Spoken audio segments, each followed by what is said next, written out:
Welcome to the Docket. I'm your host, Corey Snow. This is episode 34.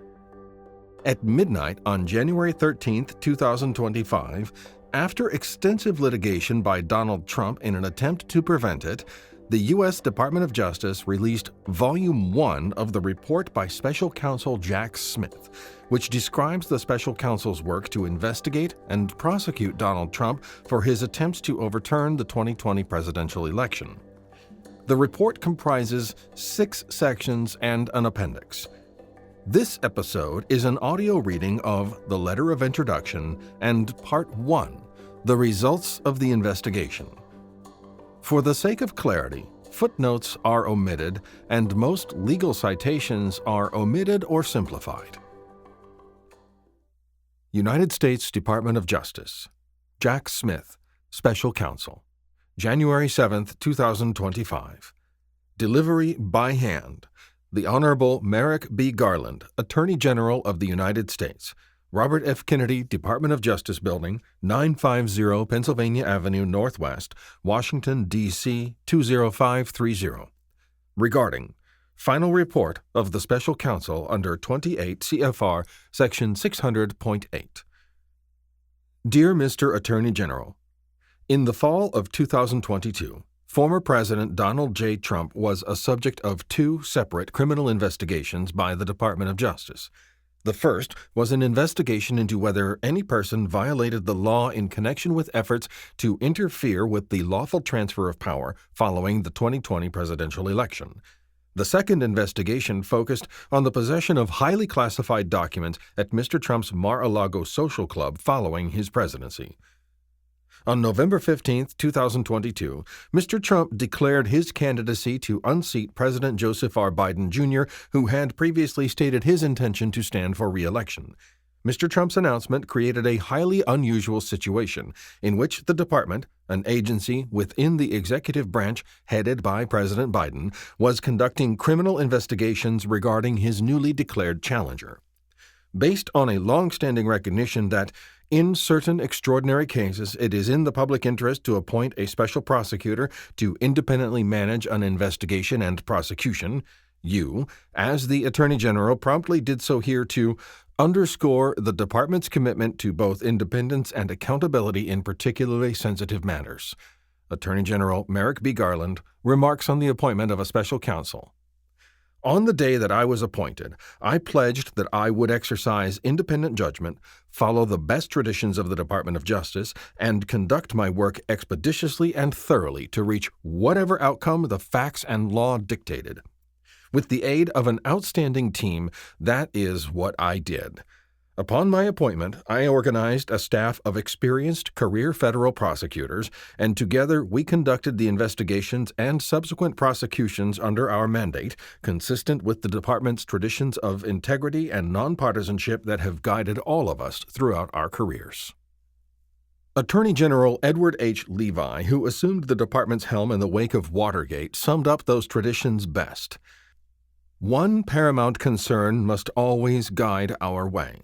This is the keeping of the faith in the essential decency and even-handedness in the law, a faith which is the strength of the law and which must be continually renewed or else it is lost. In a society that too easily accepts the notion that everything can be manipulated, it is important to make clear that the administration of federal justice seeks to be impartial and fair. Address to the Los Angeles County Bar Association, Los Angeles, California, November 18, 1976. Attorney General Levi's remarks, shared 46 years to the day before my appointment, ring as true now as they did then. I have been a career prosecutor in local, national, and international settings over the last 3 decades, working shoulder to shoulder with hundreds of prosecutors in that time. The prosecutors and staff of the Special Counsel's Office are, in my estimation, without peer in terms of accomplishment, capability, judgment, and work ethic. More importantly, in my book, they are people of great decency and the highest personal integrity. The intense public scrutiny of our office, threats to their safety, and relentless, unfounded attacks on their character and integrity did not deter them from fulfilling their oaths and professional obligations. These are intensely good people who did hard things well. I will not forget the sacrifices they made and the personal resilience they and their families have shown over the last 2 years. Our country owes them a debt of gratitude for their unwavering service and dedication to the rule of law. Without pause, they have upheld the department's commitment to the impartial and independent pursuit of justice. For that, I am grateful, as I know you are as well. Staffed by some of the most experienced prosecutors in the department, my office operated under the same department policies and procedures that guide all federal prosecutors. The regulations under which I was appointed required that we do so. See 28 CFR Section 600.7a, and our work benefited from those processes. The department has long recognized that proceeding with uniformity of policy is necessary to the prestige of federal law. Robert H. Jackson, The Federal Prosecutor, April 1, 1940. As a result, throughout our work, we regularly consulted the Justice Manual, the department's publicly available guidebook on policies and procedures, and adhered to its requirements. Our work rested on the fundamental value of our democracy that we exist as, quote, a government of laws and not of men, end quote. John Adams, Novanglis, No. 7 at 84, March 6, 1775. In making decisions as special counsel, I considered as a first principle whether our actions would contribute to upholding the rule of law and acted accordingly. Our committed adherence to the rule of law is why we not only followed department policies and procedures, but strictly observed legal requirements and dutifully respected the judicial decisions and precedents our prosecutions prompted. That is also why, in my decision-making, I heeded the imperative that, quote, no man in this country is so high that he is above the law, end quote. United States v. Lee. Simply put, the Department of Justice's guiding mandate, which my office strove to uphold, is that power, politics, influence, status, wealth, fear, and favor should not impede justice under the law. When I assumed responsibility for the matters you assigned to me, I came to the work with no preconceived notion of what the just outcome of the investigations would be. I was not yet familiar with all of the relevant facts and had not yet researched the relevant law. Depending on what the investigations revealed, I was equally comfortable closing the investigations or moving forward with prosecutions in one or both of the matters, having done both in high-profile matters throughout my career. To make prosecutorial determinations, my office gathered relevant evidence and examined whether that evidence established violations of federal criminal law. In doing so, I was guided by the principles of federal prosecution, a series of considerations designed to promote the fair and even-handed application of the law. As set forth in my report, after conducting thorough investigations, I found that, with respect to both Mr. Trump's unprecedented efforts to unlawfully retain power after losing the 2020 election and his unlawful retention of classified documents after leaving office, the principles compelled prosecution. Indeed, Mr. Trump's cases represented ones, quote, in which the offense was the most flagrant, the public harm the greatest, and the proof the most certain, end quote. Jackson, the federal prosecutor. As directed by the principals, I made my decision in these cases without regard to Mr. Trump's political association, activities, or beliefs, or the possible personal or professional consequences of a prosecution for me or any member of my office. Justice Manual, Section 9-27.260, quote, the likelihood of an acquittal due to unpopularity of some aspect of the prosecution or because of the overwhelming popularity of the defendant or his cause, end quote, or the converse, were not factors in my prosecutive decisions. Ibid, Section 9-27.220. My office also adhered at all times to the department's policy against interfering in elections. As a former chief of the department's public integrity section, it was important to me, as it is to you, that we adhere to both the letter and spirit of this policy. I can assure you that neither I nor the prosecutors on my team would have tolerated or taken part in any action by our office for partisan political purposes. Throughout my service as special counsel, seeking to influence the election one way or the other, or seeking to interfere in its outcome, played no role in our work. My office had one North Star: to follow the facts and law wherever they led. Nothing more and nothing less. While I relied greatly on the counsel, judgment, and advice of our team, I wanted to be clear that the ultimate decision to bring charges against Mr. Trump was mine. It is a decision I stand behind fully. To have done otherwise on the facts developed during our work would have been to shirk my duties as a prosecutor and a public servant. After nearly 30 years of public service, that is a choice I could not abide. It is equally important for me to make clear that nobody within the Department of Justice ever sought to interfere with or improperly influence my prosecutorial decision-making. The regulations under which I was appointed provided you with the authority to countermand my decisions, 28 CFR Section 600.7, but you did not do so.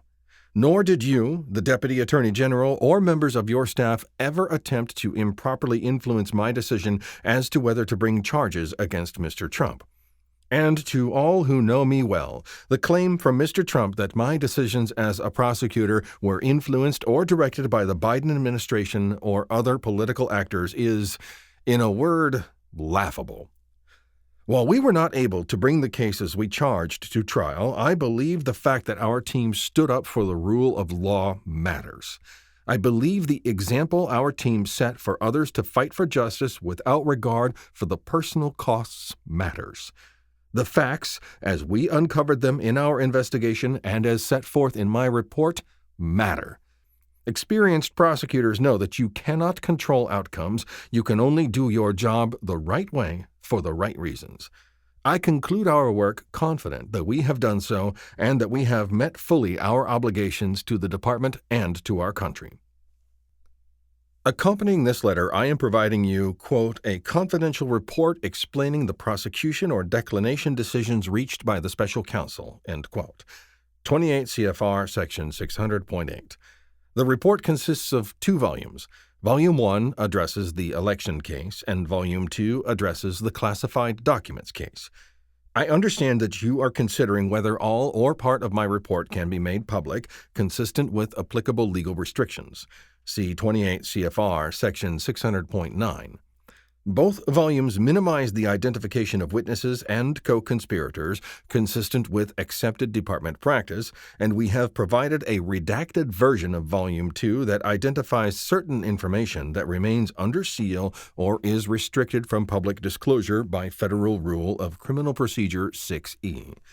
Because Volume 2 discusses the conduct of Mr. Trump's alleged co-conspirators in the classified documents case, Waltine Nauta and Carlos de Oliveira, consistent with department policy, Volume 2 should not be publicly released while their case remains pending.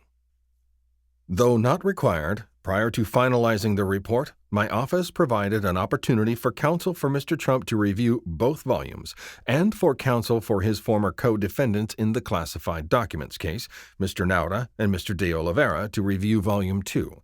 After their review, counsel for Mr. Trump wrote a letter to you, and we have provided a written response to you, both of which you will find as an addendum to the report. With this report, my service and the service of my staff is complete.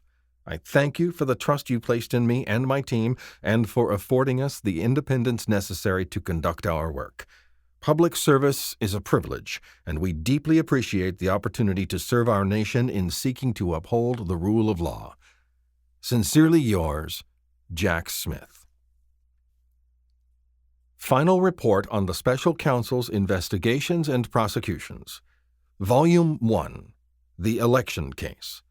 Report on efforts to interfere with the lawful transfer of power following the 2020 presidential election or the certification of the Electoral College vote held on January 6, 2021. Special Counsel Jack Smith, submitted pursuant to 28 CFR Section 600.8. Washington, D.C., January 7, 2025. Table of Contents, omitted. Volume 1, The Election Case. On November 18, 2022, the Attorney General appointed the Special Counsel to oversee an ongoing investigation into, quote, whether any person or entity violated the law in connection with efforts to interfere with the lawful transfer of power following the 2020 presidential election or the certification of the Electoral College vote held on or about January 6, 2021, end quote. See Office of the Attorney General, Order Number 5559-2022, Appointment of John L. Smith as Special Counsel, November 18, 2022. As a result of that investigation, on August 1, 2023, a federal grand jury in the District of Columbia charged Donald J. Trump with 4 felony offenses arising from his efforts to unlawfully retain power by using fraud and deceit to overturn the 2020 election results. After the Supreme Court held last summer that Mr. Trump was immune from prosecution for certain misuse of official power alleged in the indictment, a second grand jury found probable cause to return a superseding indictment charging the same offenses based on his non-immunized conduct. Mr. Trump was thereafter re-elected as President of the United States, and as a result, on November 25, 2024, the Special Counsel moved to dismiss the case against Mr. Trump because of the Department of Justice's long-standing position that the Constitution forbids the federal indictment and prosecution of a sitting president. This volume focuses on the election case against Mr. Trump and, consistent with the applicable regulations, provides an explanation of the prosecution decisions reached by the Special Counsel. See 28 CFR Section 600.8. The first section of this volume sets forth a summary of key facts gleaned from the investigation, a vast majority of which are already a matter of public record through the litigation that occurred before the district court. The second section discusses the statutes that Mr. Trump was charged with violating, applying the facts developed during the investigation to the law as the Special Counsel's office, the office, understood it. This section also addresses other charges that the office considered but did not pursue, and the defenses that the office expected Mr. Trump to raise at trial. The third section explains why the Special Counsel's decision to prosecute Mr. Trump was fully consistent with, and indeed was compelled by, the principles of federal prosecution. The fourth section describes the office's investigative procedures and policies. Finally, the fifth section of this volume discusses a series of investigative and prosecutive issues that the office confronted in the election case. Part 1. The results of the investigation. In 2020, then-President Donald J. Trump ran for re-election against Joseph R. Biden, Jr. Mr. Trump lost. As alleged in the original and superseding indictments, substantial evidence demonstrates that Mr. Trump then engaged in an unprecedented criminal effort to overturn the legitimate results of the election in order to retain power. Although he did so primarily in his private capacity as a candidate and with the assistance of multiple private co-conspirators, Mr. Trump also attempted to use the power and authority of the United States government in furtherance of his scheme. As set forth in the original and superseding indictments, when it became clear that Mr. Trump had lost the election and that lawful means of challenging the election results had failed, he resorted to a series of criminal efforts to retain power. This included attempts to induce state officials to ignore true vote counts, to manufacture fraudulent slates of presidential electors in 7 states that he had lost, to force Justice Department officials and his own Vice President, Michael R. Pence, to act in contravention of their oaths and to instead advance Mr. Trump's personal interests, and, on January 6, 2021, to direct an angry mob to the United States Capitol to obstruct the congressional certification of the presidential election and then leverage rioters' violence to further delay it. In service of these efforts, Mr. Trump worked with other people to achieve a common plan: to overturn the election results and perpetuate himself in office. These individuals included co-conspirator 1, a private attorney who was willing to spread knowingly false claims and pursue strategies that Mr. Trump's campaign attorneys would not; Co-conspirator 2, a private attorney who devised and attempted to implement a strategy to leverage the vice president's ministerial role in the certification proceeding to obstruct the certification. Co-conspirator 3, a private attorney whose unfounded claims of election fraud Mr. Trump privately acknowledged were, quote, crazy, but which he embraced and publicly amplified nonetheless. Co-conspirator 4, a Justice Department official who worked on civil matters and who, with Mr. Trump, attempted to use the Justice Department to open sham election crime investigations and influence state legislatures with knowingly false claims of election fraud. Co-conspirator 5, a private attorney who assisted in devising and attempting to implement a plan to submit fraudulent slates of presidential electors to obstruct the certification proceeding. And co-conspirator 6, a private political consultant who helped implement a plan to submit fraudulent slates of presidential electors to obstruct the certification proceeding. The through line of all of Mr. Trump's criminal efforts was deceit, knowingly false claims of election fraud, and the evidence shows that Mr. Trump used these lies as a weapon to defeat a federal government function foundational to the United States democratic process. Mr. Trump's false claims included dozens of specific claims regarding certain states, such as that large numbers of dead, non-resident, non-citizen, or otherwise ineligible voters had cast ballots, or that voting machines had changed votes for Mr. Trump to votes against him. These claims were demonstrably and, in many cases, obviously false. The office investigated whether Mr. Trump believed the claims he made. Evidence from a variety of sources established that Mr. Trump knew that there was no outcome determinative fraud in the 2020 election, that many of the specific claims he made were untrue, and that he had lost the election. He knew this because some of the highest-ranking officials in his own administration, including the vice president, told him directly that there was no evidence to support his claims. Mr. Trump's private advisors, both within and outside of his campaign, told him the same. On November 13th, his own campaign conceded its litigation in Arizona, a state pivotal to his re-election prospects. State officials and legislators whom Mr. Trump pressured to change vote tallies or stop certifications of results rebuffed him and informed him that his fraud claims were wrong, both privately and through public statements.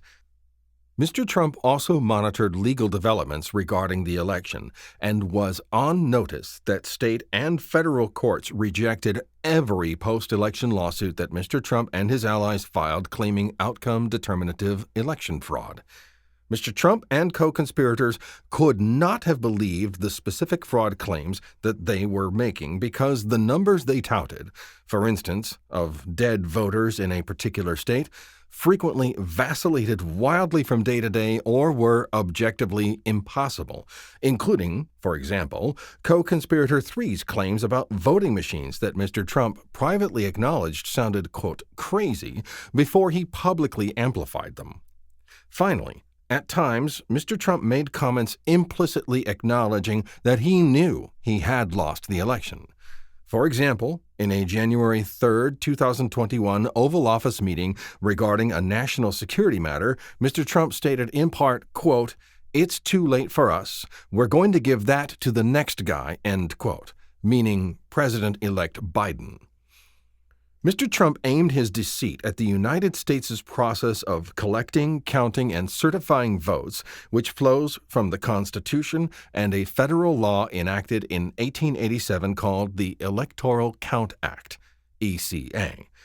The Constitution provides that the United States President is selected through the votes of individuals called electors, and that each state determines how to appoint its electors. Through state laws, all 50 states and the District of Columbia have chosen to select electors based on the popular vote. Therefore, after Election Day, pursuant to the ECA, each state formally determines or ascertains its electors based on the popular vote.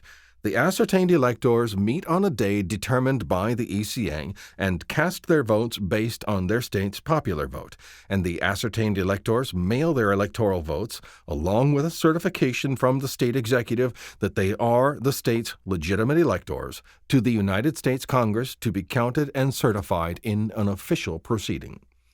The Constitution and ECA provide that on the 6th of January following Election Day, the Congress meets for that certification proceeding, which is presided over by the Vice President as President of the Senate.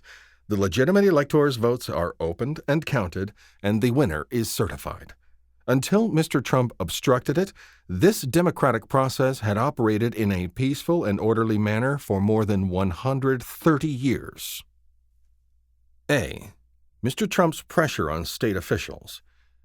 One of Mr. Trump's efforts to change the result of the election involved targeting the electoral process at the state level through politically aligned state officials.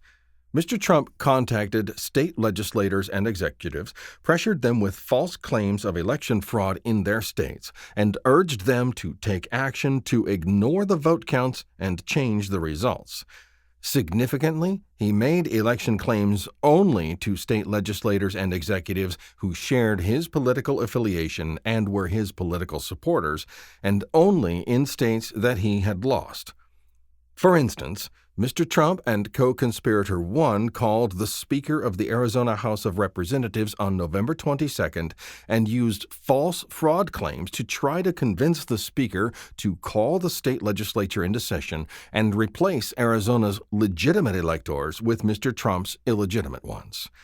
Co-conspirator 1 tried to coerce the Arizona Speaker, including by telling him, quote, "We're all kind of Republicans and we need to be working together," end quote. The Arizona Speaker refused to do what he was asked and requested that co-conspirator 1 provide evidence to support his fraud claims. Co-conspirator 1 not only failed to ever provide such evidence, but he conceded to the Arizona Speaker at an in-person meeting a week later that, quote, "We don't have the evidence, but we have lots of theories," end quote. Despite this lack of fraud evidence, Mr. Trump and others continued to pressure the Arizona Speaker to overturn the election results. Mr. Trump similarly leaned on other state officials, always those of the same political party.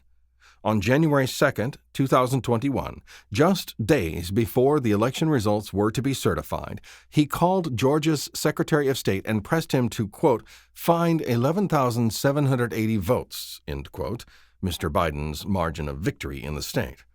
When the Secretary of State refuted Mr. Trump's false fraud claims, Mr. Trump issued a threat, stating that because the Secretary of State knew, quote, "what they did and you're not reporting it, that's a criminal offense, and you know you can't let that happen, that's a big risk to you," end quote. Mr. Trump also pressed state legislators in Michigan by inviting them to the White House on November 20th, raising false claims of election fraud, and bringing co-conspirator 1 into the meeting by phone. Michigan's Senate Majority Leader told Mr. Trump that he had lost the election not because of fraud, but because he had underperformed with educated females, an assessment that displeased Mr. Trump. Mr. Trump engaged in these efforts even though trusted state and party officials had told him from the outset that there was no evidence of fraud in the election.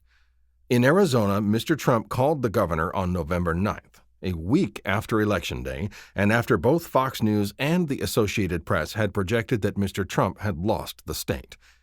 Using a baseball metaphor, the governor told Mr. Trump that, quote, "it was the 9th inning, 2 outs, and he was several runs down," end quote. During the call, Mr. Trump raised false claims of election fraud. The governor asked Mr. Trump to send evidence of the alleged fraud, and Mr. Trump suggested he would do so. He never did. In Pennsylvania, just 2 days after the election, the chairman of the state's Republican Party, who had represented Mr. Trump in previous election litigation, refuted Mr. Trump's claim that it was suspicious that his early lead was slipping away. The chairman explained that there were still roughly 1,750,000 mail-in ballots being counted, which were expected to weigh heavily in Mr. Biden's favor. In the course of conversations like these, state officials, better positioned than Mr. Trump to know the facts in their states, repeatedly told Mr. Trump that his fraud claims were unfounded and that there was no evidence of substantial election fraud in their states. And apart from Georgia's Secretary of State, Mr. Trump never contacted other election officials to determine whether there was merit to any specific allegation of election fraud in their states, even though they would have been the best sources to confirm or refute such claims. B. Mr. Trump's fraudulent elector plan. As December 14th, the date the ECA required each state's electors to vote and send their certificates of vote to Congress, approached, Mr. Trump and co-conspirators launched another plan. Under this plan, they would organize the people who would have served as Mr. Trump's electors had he won the popular vote in 7 states that Mr. Trump had lost: Arizona, Georgia, Michigan, Nevada, New Mexico, Pennsylvania, and Wisconsin, and cause them to sign and send to Washington false certifications claiming to be the legitimate electors. Ultimately, as explained below, Mr. Trump and co-conspirators used the fraudulent certificates to try to obstruct the congressional certification proceeding. The fraudulent elector plan's arc is reflected in a series of memoranda drafted in late November and early December by co-conspirator 5, who initially portrayed it as a contingency to preserve the possibility that Mr. Trump's electors' votes would be counted on January 6th if he prevailed in ongoing election litigation. But as described below, the plan quickly transformed into a corrupt strategy to obstruct the certification proceeding and overturn the valid election results. Mr. Trump set the fraudulent elector plan into motion in early December, ensured that it was carried out by co-conspirators and campaign agents in the targeted states, and monitored its progress. On December 6th, for instance, Mr. Trump and co-conspirator 2 called the chairwoman of the Republican National Committee and told her that it was important for the RNC to help organize Mr. Trump's elector nominees in the targeted states. During the call, co-conspirator 2 told a lie that the co-conspirators would use to induce the cooperation of many of the fraudulent electors, that Mr. Trump's electors' votes would be used only if ongoing litigation in their state proved successful for Mr. Trump.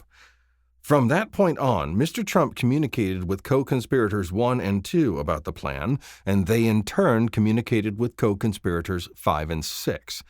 At co-conspirator 1's direction, co-conspirator 5 generated and sent directions to the Trump electors in each targeted state on how best to mimic the manner in which the state required valid electors to gather and vote, and campaign staff and agents helped carry out co-conspirator 5's plans. For the most part, the co-conspirators deceived Mr. Trump's elector nominees in the targeted states by falsely claiming that their electoral votes would be used only if ongoing litigation were resolved in Mr. Trump's favor. Indeed, the co-conspirators deliberately withheld from the elector nominees information showing otherwise. This deception was crucial to the conspiracy, as many who participated as fraudulent electors would not have done so had they known the true extent of the co-conspirators' plans. Not all of Mr. Trump's elector nominees were persuaded, forcing the co-conspirators to recruit substitutes in some of the targeted states. For example, one Trump elector nominee in Pennsylvania recognized the plan as, quote, illegal and an attempt to, quote, overthrow the government, and he declined to participate. Conversely, a select few of Mr. Trump's agents and elector nominees had insight into the ultimate plan to use the fraudulent elector certificates to disrupt the congressional certification on January 6th and willingly assisted. On December 9th, after a phone call with co-conspirator 5, one of the campaign's agents wrote in an email that co-conspirator 5's plan for the electors to, quote, send in fake electoral votes to Pence, end quote, was, quote, kind of wild/creative, end quote. 2.5 hours later, he replied to his own email and, as cover, wrote that alternative votes is probably a better term than fake votes, and that he agreed with a suggestion, quote, to keep the plan under wraps until Congress counts the vote on January 6th, end quote. In each of the targeted states, Mr. Trump and his co-conspirators successfully organized enough elector nominees and substitutes to gather on December 14th, cast fraudulent electoral votes on his behalf, and send them to Washington, D.C. for the congressional certification, a fact that the RNC chairwoman relayed to Mr. Trump on the evening of December 14th. At the same time that Mr. Trump's elector nominees in the targeted states were preparing to gather and cast fraudulent votes, his co-conspirators were planning to use them to overturn the election results at the January 6th certification. On December 13th, Co-Conspirator 5 sent Co-Conspirator 1 a memorandum that envisioned a scenario in which the Vice President would use the fraudulent slates to claim that there were dueling slates of electors from the targeted states and negotiate a solution for Mr. Trump to seize power. And on December 16th, Co-Conspirator 5 traveled to Washington with a group of private attorneys who had done work for Mr. Trump's campaign in Wisconsin for a meet and greet with Mr. Trump in the Oval Office. As the group left, Co-Conspirator 5 had a direct, private conversation with Mr. Trump. Days later, on December 19th, Mr. Trump publicly posted a tweet demonstrating his own focus on the certification proceeding and directing his supporters to gather in Washington, D.C. to oppose it. At 1:42 a.m., he posted a copy of a report falsely alleging outcome-determinative election fraud and wrote, quote, "Statistically impossible to have lost the 2020 election. Big protest in D.C. on January 6th. Be there, will be wild," end quote. That same day, Co-Conspirator 5 notified another attendee of the December 16th Oval Office meeting of Mr. Trump's tweet, and he indicated that Mr. Trump had privately foreshadowed his plans for January 6th, writing, quote, "Wow. Based on 3 days ago, I think we have unique understanding of this," end quote. C. Mr. Trump's misuse of official power through the Justice Department. As his efforts to directly pressure state officials to discount legitimate votes failed and the fraudulent elector plan unfolded, Mr. Trump also tried another tack. He attempted to wield federal power to perpetrate his fraud claims and retain office. Mr. Trump was frustrated with the Justice Department because its criminal investigations had identified no evidence of substantial fraud, and the Attorney General had publicly acknowledged this fact in an interview on December 1st by saying, among other things, quote, "To date, we have not seen fraud on a scale that could have affected a different outcome in the election," end quote. As a result, Mr. Trump considered appointing Co-Conspirator 4, a Justice Department attorney who worked on civil matters, to be the acting Attorney General because, as described below, Co-Conspirator 4 was willing to use the Justice Department to spread Mr. Trump's lies and pressure targeted states to overturn election results. Throughout the post-election period, Justice Department officials reviewed Mr. Trump's claims of election fraud, found no support for any of them, and informed him of such.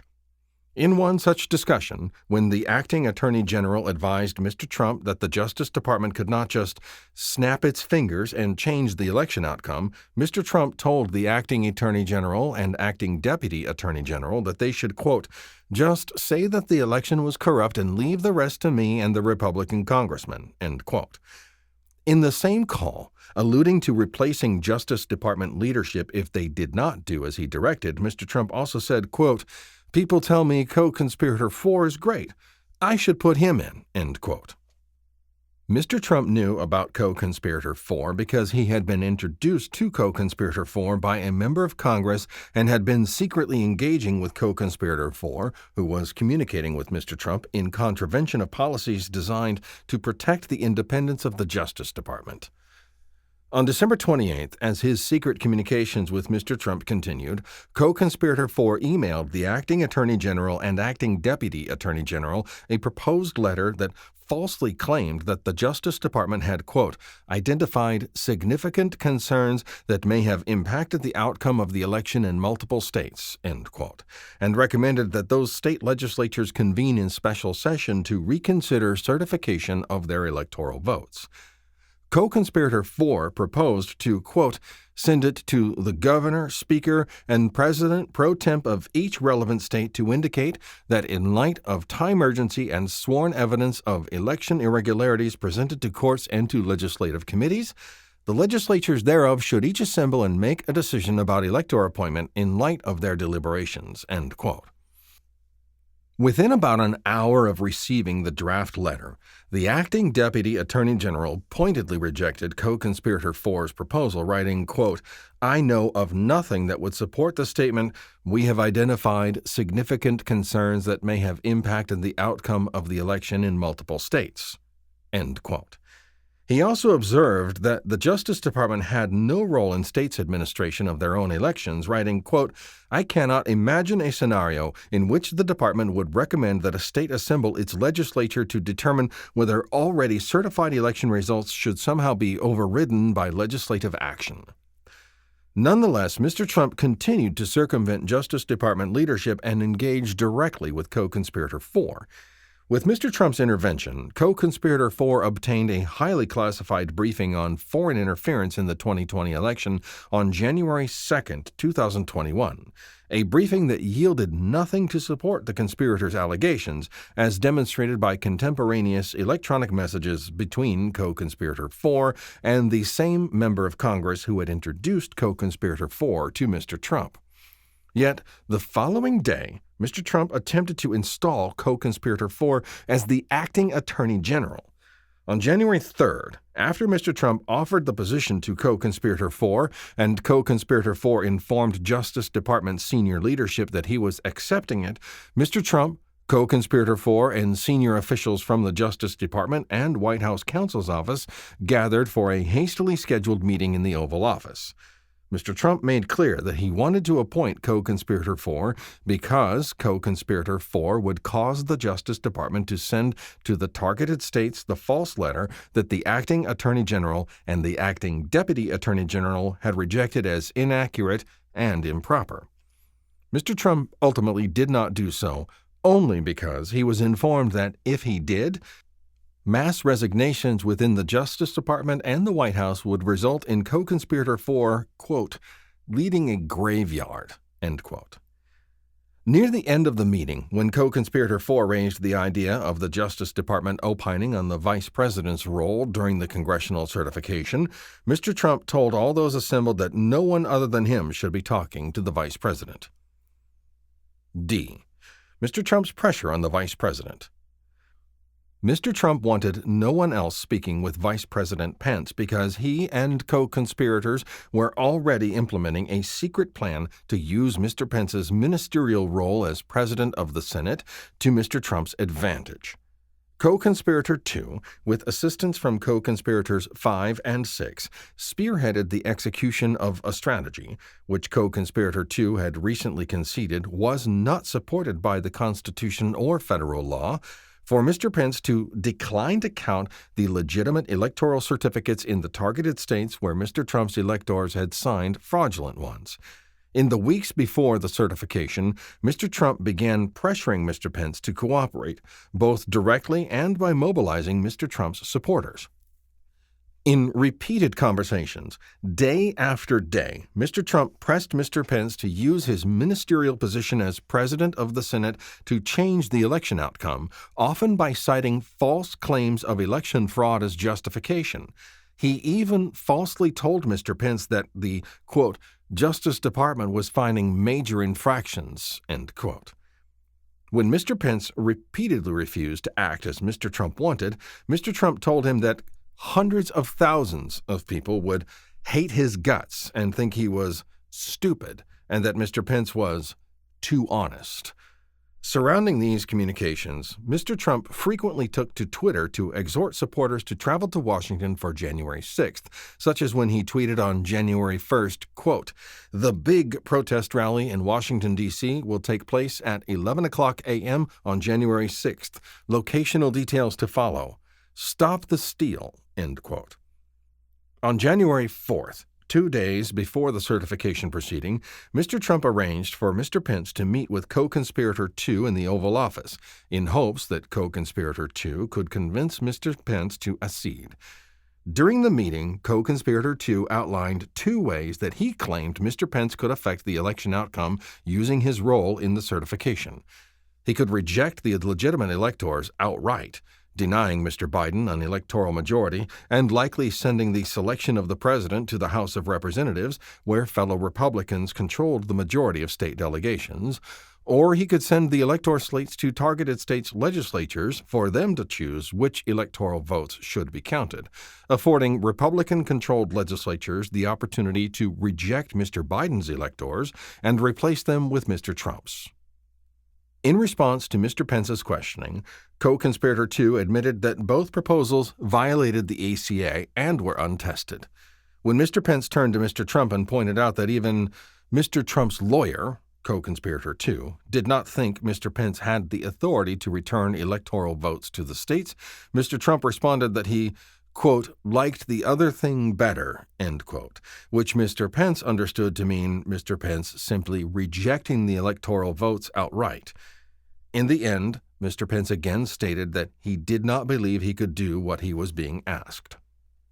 That night, Mr. Trump used a speech in Dalton, Georgia, to focus the crowd on the idea that Mr. Pence could change the results of the election, saying, quote, I hope Mike Pence comes through for us, I have to tell you. I hope that our great vice president comes through for us. Of course, if he doesn't come through, I won't like him quite as much, end quote. The next day, on January 5th, when Mr. Trump again failed to make headway with Mr. Pence in a private conversation, Mr. Trump warned that he would have to publicly criticize Mr. Pence. Mr. Trump then, in response to a New York Times report on the conversation between Mr. Trump and Mr. Pence, issued a false statement claiming, quote, the Vice President and I are in total agreement that the Vice President has the power to act, end quote. E. Mr. Trump's supporters attack the United States Capitol. Mr. Trump's efforts to remain in power converged and culminated on January 6th, the day that Mr. Biden was to be certified president.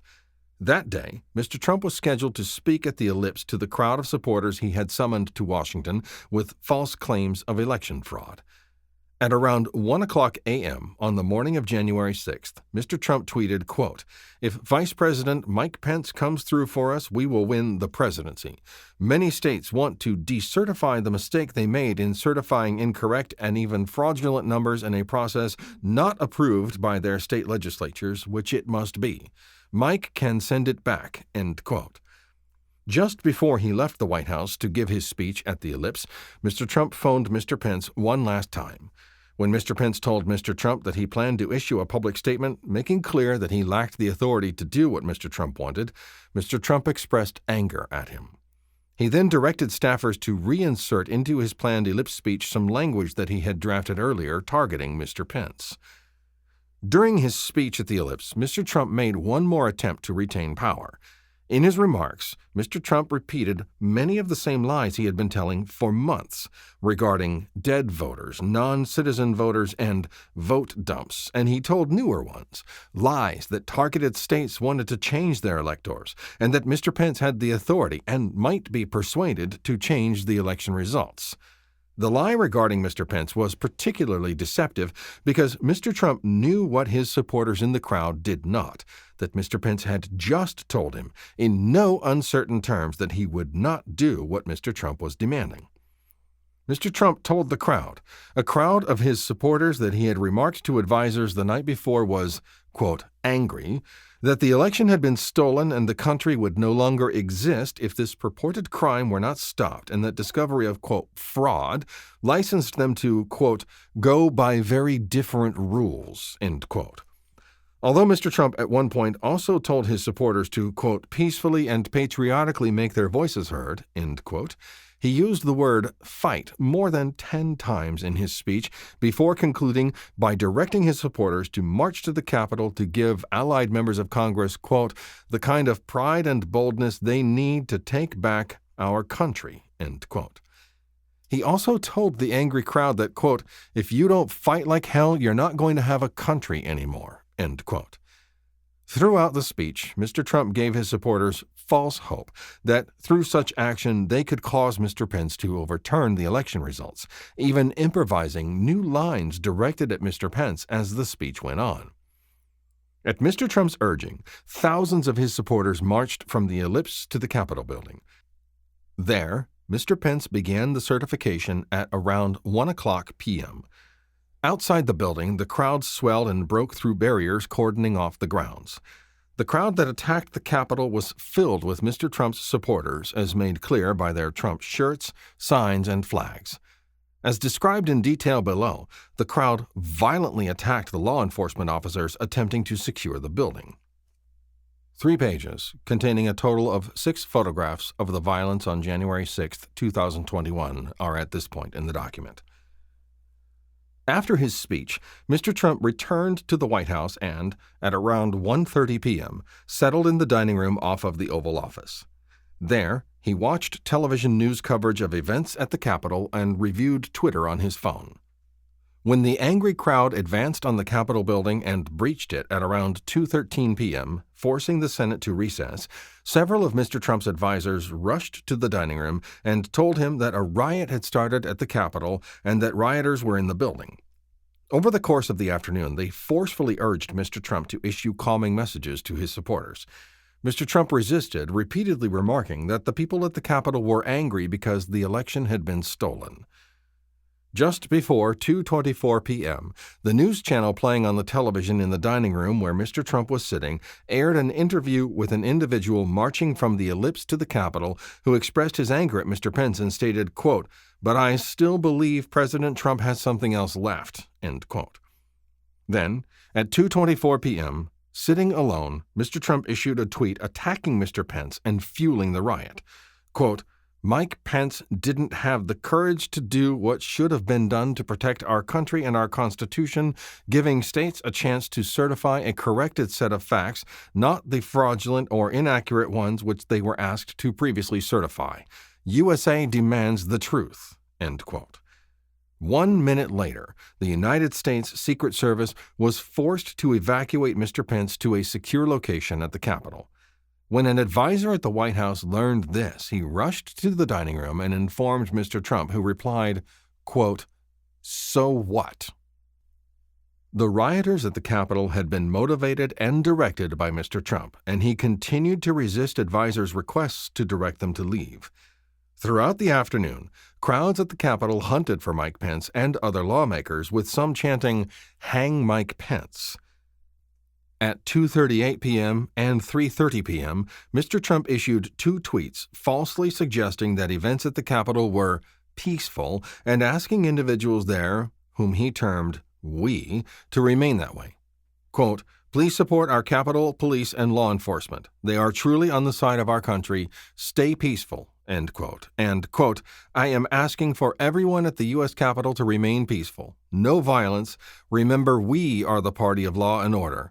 Respect the law and our great men and women in blue. Thank you," end quote.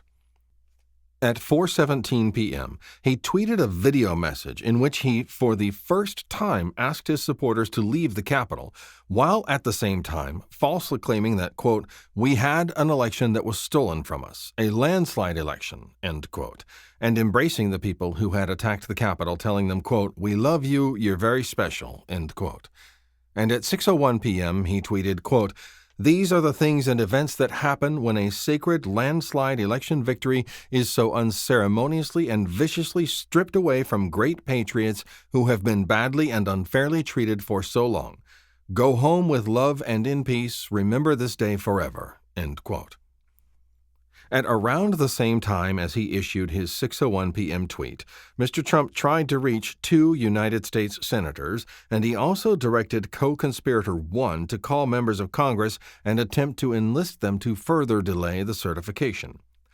When Mr. Trump's White House counsel called him at around 7:00 p.m. and asked him to withdraw any objections to the certification, Mr. Trump refused. Nonetheless, the certification resumed late in the evening of January 6th, and at 3:41 a.m. on January 7th, Mr. Pence announced the certified results of the 2020 presidential election in favor of Mr. Biden. As he did in his 4:17 p.m. and 6:01 p.m. tweets on January 6th, Mr. Trump has provided additional evidence of his intent by continuing to support and ally himself with the people who attacked the Capitol. He has called them patriots and hostages, reminisced about January 6th as a beautiful day, and championed the January 6th Choir, a group of January 6th defendants who, because of their dangerousness, are detained at the District of Columbia jail. This concludes this episode of The Docket. I hope you enjoyed this reading. For updates on the Docket, please visit DocketPod.com or find us on Threads as DocketPod. If you found this useful or interesting, please consider subscribing to the Docket and supporting our Patreon at patreon.com/DocketPod. Thank you.